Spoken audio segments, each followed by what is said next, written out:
Hello and welcome to the two-man power trip of wrestling. I'm your host, JP John Poz. With me today, a very special guest, author. He wrote the book Kayfabe, A Love Story. He's Mr. Dave Rueter. Dave, welcome to Two-Man Power Trip. How you doing? John, not too bad about yourself.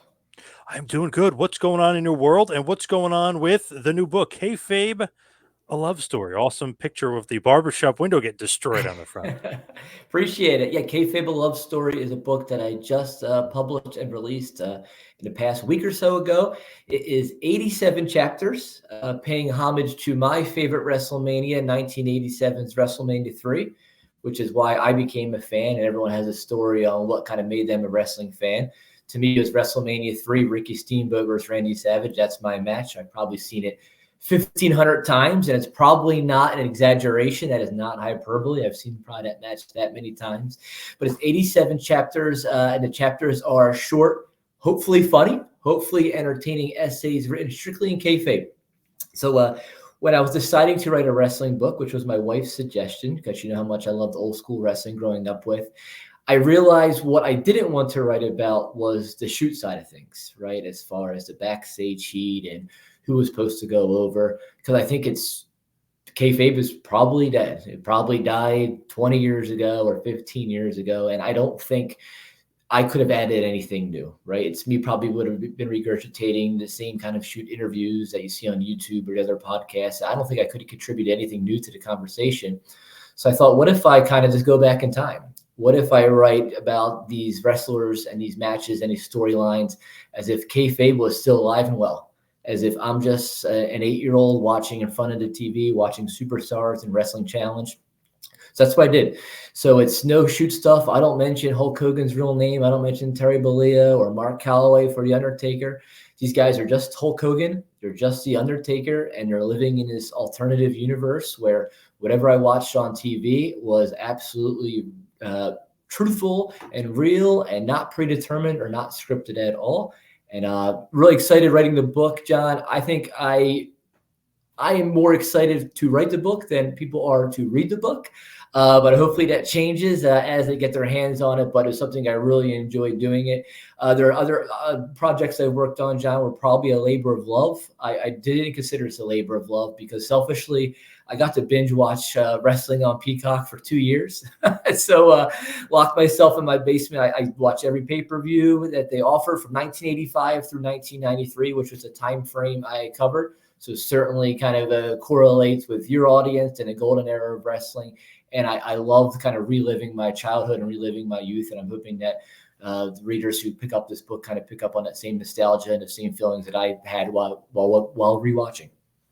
I love it. Such a unique idea, such a cool idea. Plus, there with the fact like you actually love the business and love that Yeah, era of the business. I always loved Hogan Andre. I know obviously Steamboat Savage is way better, but I sure. always loved Hogan Andre because it's probably the most famous match ever. I mean, it's Absolutely. every WWE show now. The first clip of the show was Hogan slamming Andre. So to me, I'm always like, how do people just think, oh, like that match sucked, blah blah. Savage Steamboat's so much better. But I always say Right. Hogan Andre brought the fans in, and that was the most famous match ever. 1,000%. And obviously, Hulk Andre is covered in that. But to me, I think what was important is very little of the chapters are actually play by play. Like if I started Right. a chapter saying, you'll never believe it, but Hulk beat Andre, I think everyone knows that. I think everyone's probably seen that match there. I think it would be very disingenuous. I was like, all right. And then Andre put him in a bear hug for 3 minutes or 4 minutes. Like, so it was very important to me to kind of cover these major events and storylines. And I have the two Dave Hebners, which is the first chapter of the book until I start off on that. Later on in the book, I cover Hulk Andre and kind of the build up leading up to that. But this book is certainly not a play-by-play. I'm working under the assumption that if you're buying a book called Kayfabe A Love Story in 2023, John, I'm taking a leap of faith here. You know who won Hogan Andre in WrestleMania 3. You don't need me to tell you that. You're not. Yeah. There's no spoiler alerts. Right. I think we all know who won. But yeah, I completely agree, and I think with Hulk and Andre, that is certainly a match that brought everybody in. That's what kind of made wrestling mainstream. And to me, it was certainly not something that where it's kind of getting the work rate and, oh gosh, that was probably a 1-star match or whatever kind of Meltzer reviewed it back in the day. To Yep. me, in this book, none of that mattered. None of that mattered. It wasn't my job to write about, Hulk really had his working boots on that night or yada, yada, yada. For my premise, for the premise of this book, I didn't care. It didn't matter. I'm writing about these superheroes, these larger than life superstars, and my only job in these chapters were kind of writing about them as if no one had any idea that any of this was predetermined. I love that because you never see that. You know what I mean? It's completely different. Was that the idea too? You got to be completely different than whatever else is out there in the market? Absolutely. Yeah. I just don't think I could have had anything new, right? I am not a wrestling reporter. I'm not a journalist. So for anything that I was adding is just me kind of regurgitating kind of this third hand or second hand information from other podcasts. I just don't think I could have added anything new to the conversation. So when I thought about writing a wrestling book, John, it was kind of what can I do that is unique, that kind of would make this book stand out from everything else is out there. I read Bret Hart's autobiography twice. I loved it. Same thing with Mick Foley's work. But I don't think I could have had anything new than what Bret Hart had already written in his book or Mick Foley in his book. But what I can add, and I think this is kind of where people can relate, is just like you and just like your listeners, I'm a fan, right? I also was a 7-year-old, sitting on my couch and watching Superstars or Wrestling Challenge, so on and so forth. So I think there is a relatability to the book that I hope kind of resonates with the readers. And hey, nostalgia, that's one of the best sellers you could sell, right? I mean, So we're hoping. yeah, right. Reliving something and going back, and that's the best. Right. Those were the best times. You know what I mean? Especially that era. To me, the Hogan era, if you will, the golden era of wrestling, that's the best. Right. Yeah, absolutely. I think it was easy for me to write, and I started in 1985 with WrestleMania 1. That was kind of my beginning cutoff point or beginning point, pardon me. And I ended through 1993. And I actually wrote in the prologue, as if somebody was hypothetically asking me a question, is where's the Attitude Era? And my response to that is there's 52 weeks in a year and 365 days. There's only so much wrestling I can watch before this book became like 900 pages. So Yeah. I had to have a cutoff at some point. I think the joke I wrote in the prologue is consider this the 1991 Survivor Series to the not yet written This Tuesday in Texas. So if there ever is a sequel, we'll pick up right from 1994 in the Royal Rumble, and I'd go right through 1998 or 1999 there. But I kind of wanted to separate the golden era and the Attitude Era, and there was just so much wrestling. And even when I was writing it, John, I was like, all right, well, Survivor Series didn't start till 1987, right? SummerSlam didn't start till 1988. I'll be able to watch all this wrestling in 4 months. I think that was the time frame. I was so far off on that. It took me way longer than 4 months to watch wrestling for a 9 years time span. There's so many wrestling challenges and superstars, and obviously Peacock was being a bit difficult, right? I think the Superstars episodes on Peacock don't start till 1992, I believe. Wrestling Challenge didn't start till 1986. Even then, they stopped at 1987. So I'm using Daily Motion and YouTube to try to fill in the gaps. And then there's a WrestleFest, and then there's a Coliseum videos. If you ever wanted a book about the Ken Patera story from Coliseum Video, I'm your guy. This is your book. I know you're on pins and needles wanting to watch that Coliseum video and relive that memory. So there was so much wrestling that I probably still could have watched that maybe I missed. The Slammies, I try to get my hands on those. So 4 months was a very ambitious time frame to watch 9 years worth of wrestling. It took me way longer than 4 months to watch it all. And I reached a point where I started kind of watching something, realizing I'm going to cover this chapter or that chapter, writing it, then starting to rewatch again. I actually started with WrestleMania 1, and then the next WrestleMania I watched was WrestleMania 9, and I tried to meet in the middle almost. So I didn't do it in chronological order. And the chapters you'll see, John, are not written in chronological order, and I did that purposefully. I just didn't think it would be the value of just having it in a time order would be worthwhile. And I like kind of jumping around. And to me, I think a benefit of this book is that there's so many chapters is you don't know what chapter is next. And some of the chapter titles, if you look at the table of contents, you can probably get an idea of maybe what that chapter consists of. But I think just reading these 2 or 3 page chapters and then going on, it's like, oh, Rugged Ronnie Garvin, and then moving on from there, and it's another. It's the Genius versus Hulk Hogan, Saturday Night's Main Event. I think I like the idea of jumping around and the reader not knowing what to expect, and then seeing a chapter title in the first couple of lines and going, oh, great, now here we are. We're talking about WrestleMania 4 Battle Royal, whatever the case may be. I love that. Great idea. And I was looking, Bundy's LJN figure. That thing could be used as a weapon in Absolutely. many, Yeah. many different conditions, especially when you're a little kid. Man, that thing weighed like 10 pounds. I think I Oh, still have yeah. it. Yeah. Absolutely. Yeah. It's, I don't think you can get through like TSA security with the King Kong Bundy action figure. Like you're getting stopped and you're Yeah. confiscating that. And right. So I have 3 chapters that are just intermissions where I kind of break up just actual, WWE storylines. One is the LGN action figures, which I grew up with, right? And I think we all did. And Yep. I used to color them. I used to get them with red crayon to depict blood. Obviously, I'm not a toy collector. That is frowned upon in the toy collector hobby for sure. You only take them out of the box. That was never going to thought for me. I was ripping them out of the box, and I was, having them jump from TV stands in my parents' living room. So I think chapters like that, I think, are very relatable. I think if you're listening to this podcast, or if you grew up with wrestling, you had those LGN figures or the Hasbro figures. I have another kind of intermission chapter, which is just talking about tag team finishers from back then and what moves you and your friends could do to each other. Yes. Spoiler, the answer is very little. I don't recommend doing any of the moves other than I think I said the Bushwhackers battering ram was the only move you can probably feel safe doing with your buddies. Everything else don't even, certainly not LOD's finisher, Oh not the no. heart attack with a heart foundation, not even worth it. Don't even try it other than the battering ram by Luke and Butch. Not even demolition. The elbow drop from the Right. second, you could probably get somebody hurt. Yeah. Something bad's going to happen. Something bad's going to happen. Man, that doomsday device used to do that. Ooh, that could Right. No, really, oh, you're really going to, especially when you flip them over, you're going to break somebody's neck. Crazy. you need pillows and gymnastics mats, and even then, I don't even recommend it. When you look at just like that era of wrestling fandom and what made it so great, I felt like it was really like they were like larger than life superheroes. They're like comic Yep. book characters, but they're real. And like you Right. just that's why I feel like we were so attracted to them because it's like, man, these guys are like legitimate superheroes. Right, absolutely, and I think about the Hulk Hogan's and the Randy Savages, and obviously Randy Savage is well represented in the book. And to me, which was interesting when I was rewatching it, I don't think this is a novel idea. I think a lot of people have already kind of brought up that late '80s Hulk Hogan was like pretty heelish, right? Like he was a baby face that walked on water. But as I was rewatching that, I was like, man, like Hulk Hogan really screwed over Paul Orndorff. Like all you had to do was take that guy's phone call. Right, like that's a pretty low bar from a friend. Like, hey, I need you. I can't come to the phone right now. I'm at the gym.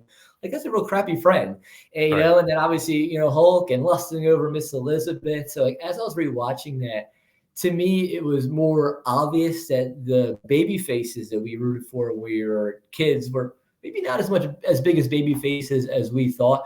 I have a chapter on Brutus Beefcake and the Outlaw Ron Bass feud. And I Oh kind no. of, paint Outlaw Ron Bass as like the hero that we needed. Because here was Brutus Beefcake putting everybody asleep and then cutting their hair. Like that's assault, brother. Like you can't just be cutting people's hair when they're passed out. But back then we ate it up. I wanted Brutus Beefcake to cut everyone's hair. They all had it coming. Yeah.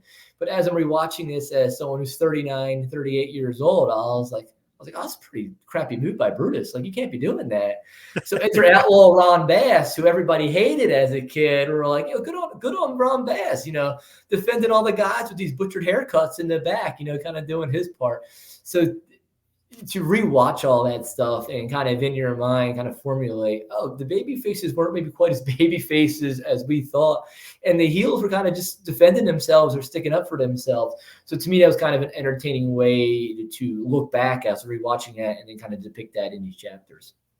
I always felt like Bad News Brown was almost like not a baby face, but some of the stuff that he did, were like related to him. Like the guy hits him who's on his team, so he's like, "Ah, screw this, I'm out of here." So he just walks Absolutely. away. It's like okay, and he hardly ever lost. He really on TV only lost to Hogan and Savage. I think Jake Right. once, but it's like he hardly lost. So it was like something about Bad News Brown, but then. He beat up Jack Tunney, who was his boss, who tried to screw him over. Like he was kind of, I don't know, maybe Stone Cold Steve Austin esque, if you will. I know Austin was heel like too, Right. but I feel like Bad News Brown maybe a little bit more babyface than we thought. I wrote that exact words. I think Bad News Brown was the original Stone Cold Steve Austin. Black boots, black trunks, didn't give a shit and just did his thing. And I remember the 1988 Survivor Series. He walked off. He got hit by his teammates. Said screw this. Walked off. And then 1989 they brought him back again. And like it was also on Honky Tonk Man's team. And I'm like, in my mind, I'm thinking Honky Tonk Man.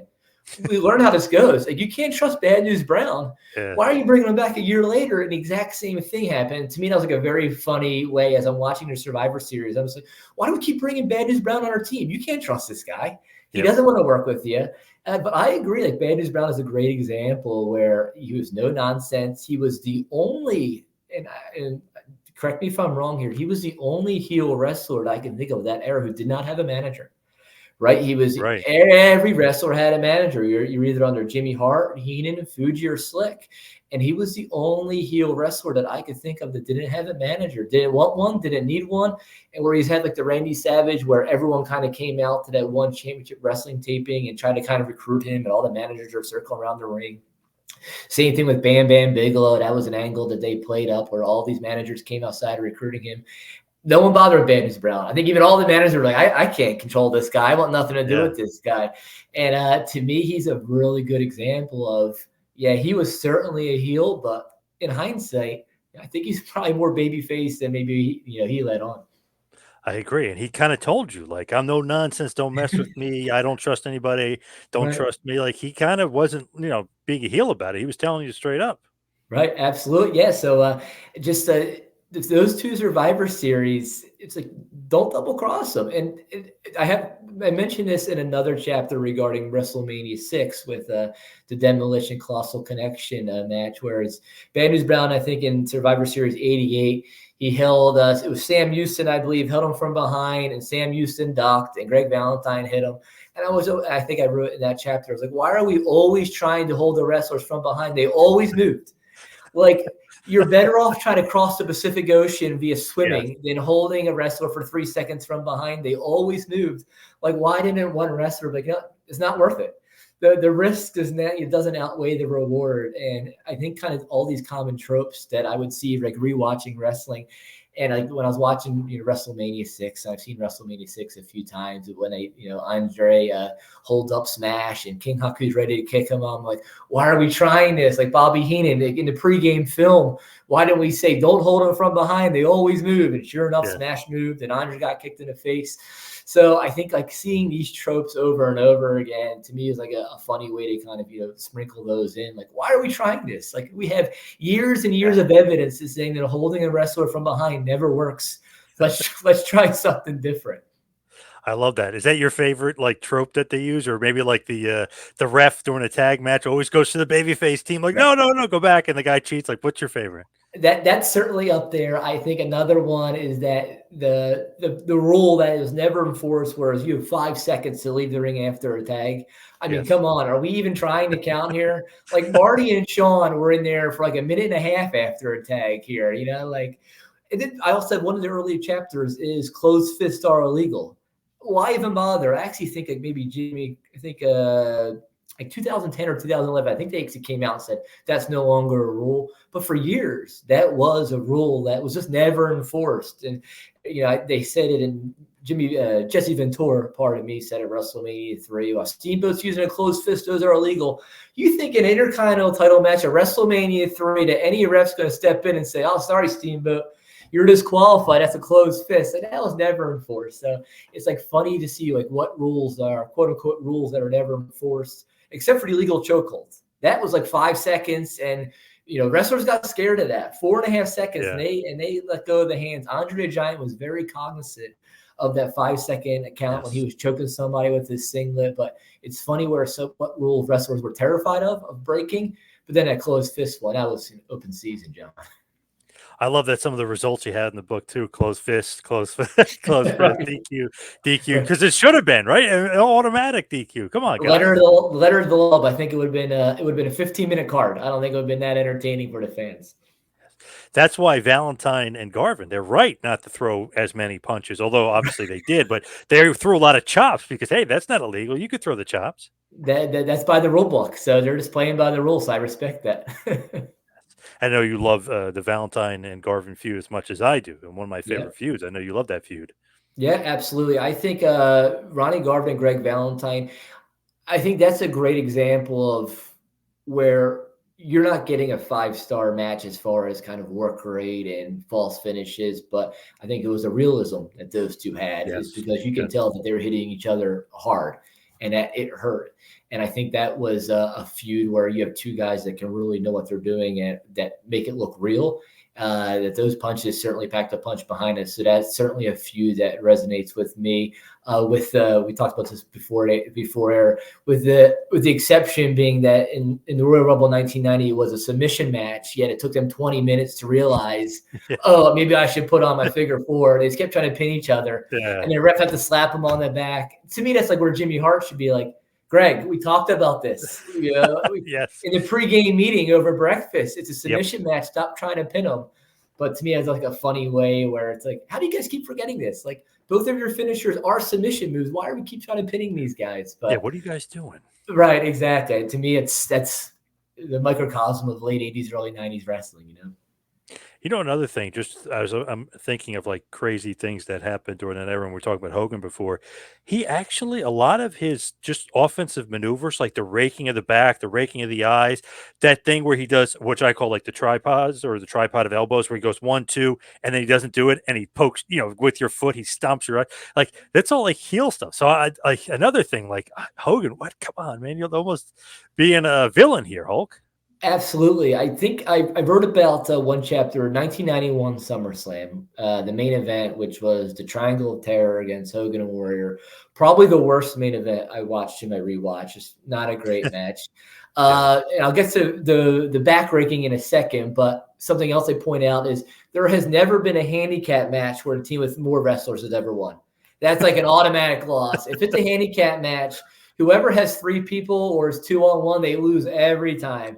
Yeah, I was like, I don't want the extra guy. Like Demolition against Powers of Pain, WrestleMania 5, and Powers of Pain had Fuji. I want to be like, nope, that's a bad idea. Fuji, you sit this one out, stand behind the stand outside of the ring here, because if it's 3-on-2, you're not going to win. I have years and years of examples that says that whoever's on the greater end of the handicap, right, they're going to lose. But the backbreaking, other than General Adnan, at that 1991 SummerSlam main event, I don't think I saw more backbreaking out of any wrestler in 9 years than Hulk Hogan. But he was the babyface, and we all loved him for it. But he was doing heel things. Oh, he certainly gave Roddy Piper some eye gouges in 84 and 85. So it's amazing the things that we look past because they're the babyfaces, they're the good guys. I have a chapter about the Killer Bees. The Killer Bees were probably the biggest heels in 9 years. They were putting on masks. They didn't tag each other in and out. They were hiding under the ring. They were the biggest heels in 9 years I think I saw out of any team. And I have a chapter devoted to that. But, we look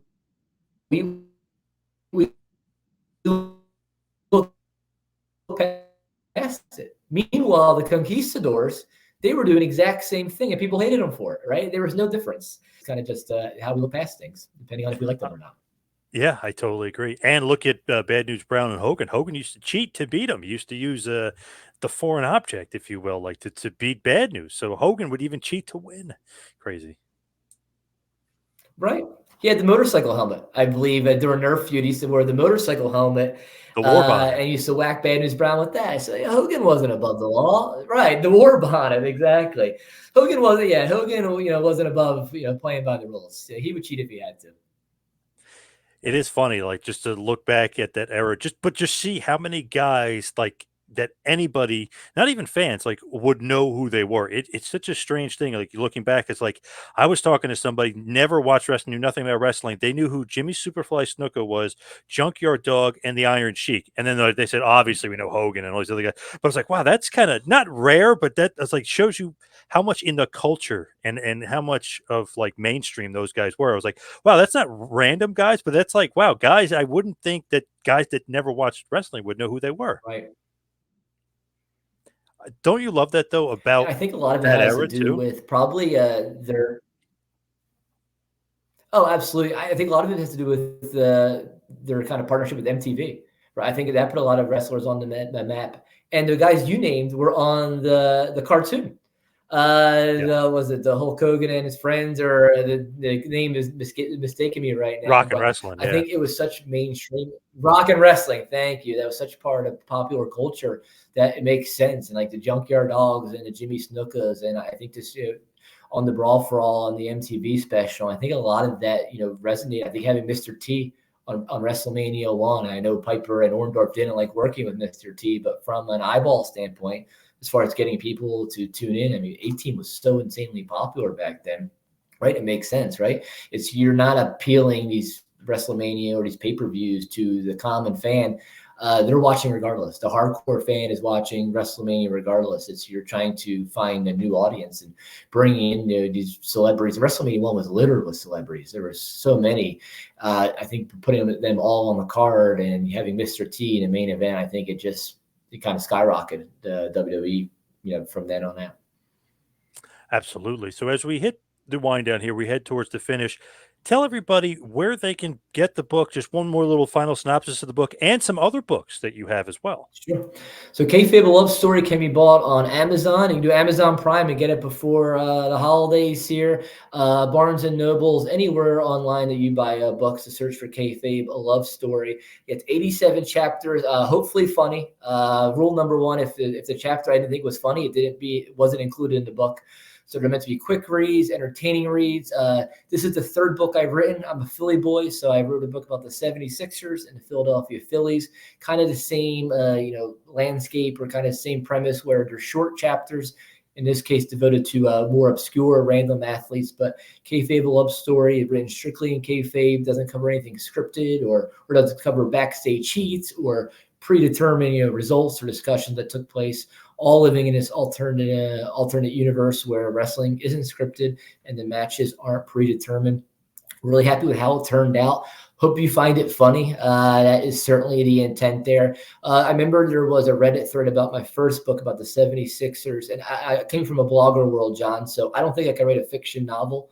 But to me, I can certainly write 87 essays or blog posts and convert it into a book. But I remember there was a Reddit thread about my first book about the 76ers, and someone was saying that I keep it in my bathroom and I read it every time in my bathroom. And someone commented saying, "Oh, so it's a poop book?" And I was like horrified, John. It's just like, like here I am, pouring my blood, sweat, and tears into this, and then seeing on a Reddit thread like, "Oh, it's a poop book." I remember telling my wife, I was so horrified. I was like, "Can you believe this? Can you believe what they're saying?" Like, it's getting sullied in the bathroom. My wife goes, "Well, at least they're reading it. Doesn't matter where they're reading That's it." true. That is true. Yeah. So I've taken that to heart there. So you can read it wherever you want. You can read it in the bathroom, the living room, the bedroom, on the train, on the bus. But I hope everybody finds it funny. I hope everyone's in on the joke there. And to me, it was really important, where I think one small critique I have about kind of, the wrestling medium and the wrestling circle and social media on Twitter, I think there's an over-reliance on snarkiness. I think something that is so kind of, heavy-handed, and it's just not my favorite type of sense of humor. And I thought I could write about these guys in a funny, earnest way without kind of singling out anybody. If anything, when I tell personal stories, and a few of them are mixed in a book, I'm the butt of the joke. I prefer it that way, more self-deprecating. So this isn't a book where I think that, Ed Leslie is X, Y, and Z. I don't talk about Ed Leslie. I talk about Brutus the Barber Beefcake, who was cutting people's hair after the match is over, in a match where there was no hair versus hair match stipulation. He just is going out of his way to cut these poor wrestlers' hair. So I certainly wanted to write this book in a way where I can be proud about it 10 years from now, 20 years from now, and not kind of feel this resentment that maybe I talked about a wrestler or a human being in a way that I would feel bad about. So hopefully everyone checks it out. Hopefully people are entertained by it and kind of get the joke and laugh along with me. I love it. It's such a unique, cool, different idea. Not your norm wrestling book, which I know wrestling fans maybe got sick of because there was so much of the same Right. wrestling book. This guy would write a story, but it would be, ripping this guy. You know what I mean? Just kind of all Sure. became the same. So this is cool and unique, and like I said, different. Just from that aspect, people should get it and want to read it, because you want to be entertained. You don't want the same old. I'm burying this guy and I make fun of him, cheated on his wife, or that sort of stuff that's all over the place in the Right. wrestling and in the books. Right. Absolutely. Yeah. And that was really important to me. It's just, who am I? Right. Glass houses, et cetera, et cetera. So I just didn't want to write a book where I'm just another guy on the internet, saying, "Oh, this work rate sucked," or "This is a 1-star match." There's so many articles and tweets about that, and that's just not me. That's just not kind of my sense of humor that I kind of adhere to. So I wanted to write a book in a funny, earnest way where we laugh along with me as opposed to laughing at someone. Where can everybody find you on social media? Yeah, sure. My Twitter handle is at Where's Ben Rivera in honor of a random 1993 pitcher for the Philadelphia Phillies, Ben Rivera, who has not been found. I'm still looking for him at Where's Ben Rivera. Yeah, that's the best place to find me. Follow me. I tweet about wrestling. I tweet about the Eagles, who are now in a 3-game losing streak, but I'd rather not talk about that right now. But I love Philly sports, love talking old school wrestling. Yeah, so follow me and would love to hang out, love to chat. As a Giants fan, I love to say, "Cry, Eagles, cry." Edit that part out, John. Oh, Edit that sorry, part sorry. out. Oh, my bad, my bad. Sorry, that shouldn't have came out like that. Sorry. Too soon. Too soon. Yeah. Hey, who knows what's going to happen in the NFL this year? But hey, Kayfabe, a love story. Everybody should check it out and get the book ASAP. Dave, thank you so much for all the time. Really appreciate it. John, thanks for having me. Have a great holiday.